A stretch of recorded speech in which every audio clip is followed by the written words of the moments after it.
ఒక రకం లేకపోతే ఒక రకం. సో ఇవన్నీ కూడా రాజకీయ వ్యవహారాలు మనకు స్పష్టంగా కనబడుతున్నాయి. Right sir. తెలంగాణలో బీఆర్ఎస్ పార్టీ అనూహ్య ఓటమి తర్వాత ఆ పార్టీ నుంచి చాలామంది నాయకులు పక్క పార్టీలోకి వెళ్ళిపోతూ ఉన్నారు సార్. బీజేపీలోకి వెళ్ళిపోయారు, కాంగ్రెస్లో కూడా ఆ ఫ్లో కంటిన్యూ అవుతోంది.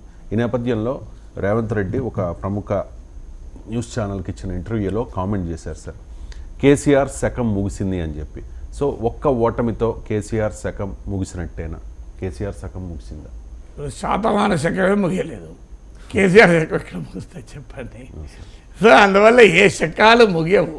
రాజకీయాల్లో అంత సులభం కాదు ఒక రాజకీయ పార్టీ. సో ఇలా చాలా అబిచ్యువరీలు రాస్తూ ఉంటారు, వీళ్ళ శకం ముగిసింది వాళ్ళ శకం ముగిసింది అని. కానీ వాళ్ళు మళ్ళీ పైకి లేస్తూనే ఉంటారు. మీకు 10 ఏళ్ళు చంద్రబాబు నాయుడు ప్రతిపక్షంలో ఉన్నాడు, ఇక తెలుగుదేశం పని అయిపోయింది అన్నారు. ఎందుకంటే అటు తెలంగాణ ఉద్యమం, ఇటు రాజశేఖర రెడ్డి మరణానంతర సానుభూతి, ఇటు జగన్మోహన్ రెడ్డి ఓదార్పు యాత్రల ఫినామినన్, అసలు 30 దాటి టీడీపీ. కానీ ఏమైంది, 2014లో అధికారంలోకి వచ్చింది. సో అందువల్ల రాజకీయాల్లో ఎప్పుడు కూడా అలా ఉండదు. జగన్మోహన్ రెడ్డి పని అయిపోయింది, 23 మంది ఎమ్మెల్యేలు కూడా జగన్తో లేరు, ఇక జగన్కి ఆ నమ్మకమే లేదండి బయటకు వస్తున్నారన్నాడు. ఏమైంది, జగన్మోహన్ రెడ్డి ముఖ్యమంత్రి అయ్యాడు.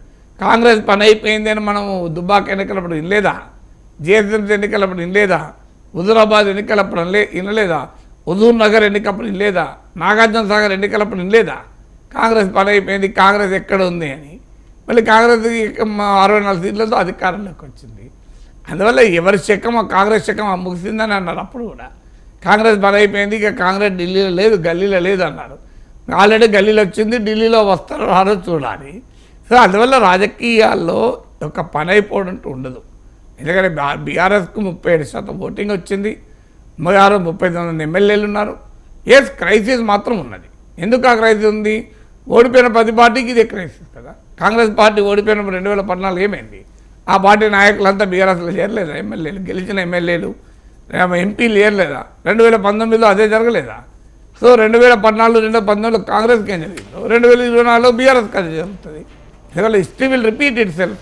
సో అందువల్ల నువ్వు చేసిన పని నీకే తగులుతుంది.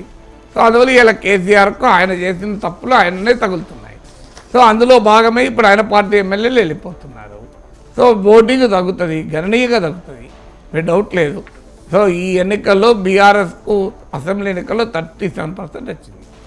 అది నా అంచనా సగానికి సగం తగ్గుతుంది. వివిధ సర్వేల ప్రకారం చూస్తుంటే భారీగా తగ్గుతుంది. ఈ లాభం బీజేపీ పొందుతుంది, ఈవెన్ కాంగ్రెస్ కూడా పొందుతుంది.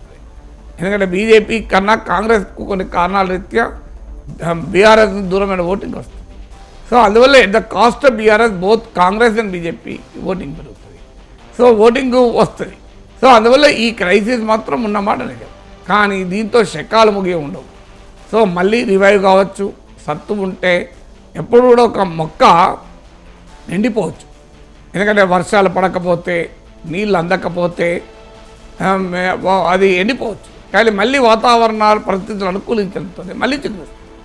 అందువల్ల అలా మన ఒక రాజకీయ పార్టీకి, ఒక రాజకీయ నాయకుడికి పొలిటికల్ ఆబిచ్యురీ, ఇక రాజకీయంగా కథ ముగిసింది, శకం ముగిసింది అనేది ప్రత్యర్థులు రాజకీయంగా అటాక్ చేయడం కొరకు వాడుతూ ఉంటారు. కానీ అది ఎప్పుడూ నిజం కాదు. అది కాంగ్రెస్ పార్టీ విషయంలోనే నిజం కాదని తేలినాక బీఆర్ఎస్ విషయంలో, కేసీఆర్ విషయంలో ఎలా జరుగుతుంది? రేవంత్ రెడ్డి కొడంగల్లో ఓడిపోయాడు, శకం ముగిసిందని బీఆర్ఎస్ వాళ్ళు అన్నారు. ఆయన మళ్ళీ వెళ్తే వెంటనే వితిన్ మంత్స్ మల్కాజ్గిరి నుంచి ఎంపీగా గెలిచాడు. సో కిషన్ రెడ్డి అంబర్పేటలో ఓడిపోయాడు, అయిపోయింది అనుకున్నారు. ఆయన సికింద్రాబాద్ నుంచి ఎంపీగా గెలిచి కేంద్ర మంత్రి అయ్యాడు. సో అందువల్ల రాజకీయాల్లో అలా ఒడుదుడుకులు ఉంటాయి, ఆటపోట్లు ఉంటాయి, ఎత్తుపల్లాలు ఉంటాయి. కానీ నథింగ్ స్ట్రైట్ లైన్ ఉండకపోవచ్చు. కానీ ఇక అయిపోవడమే ఉంటుంది అనేది నిజం కాదు.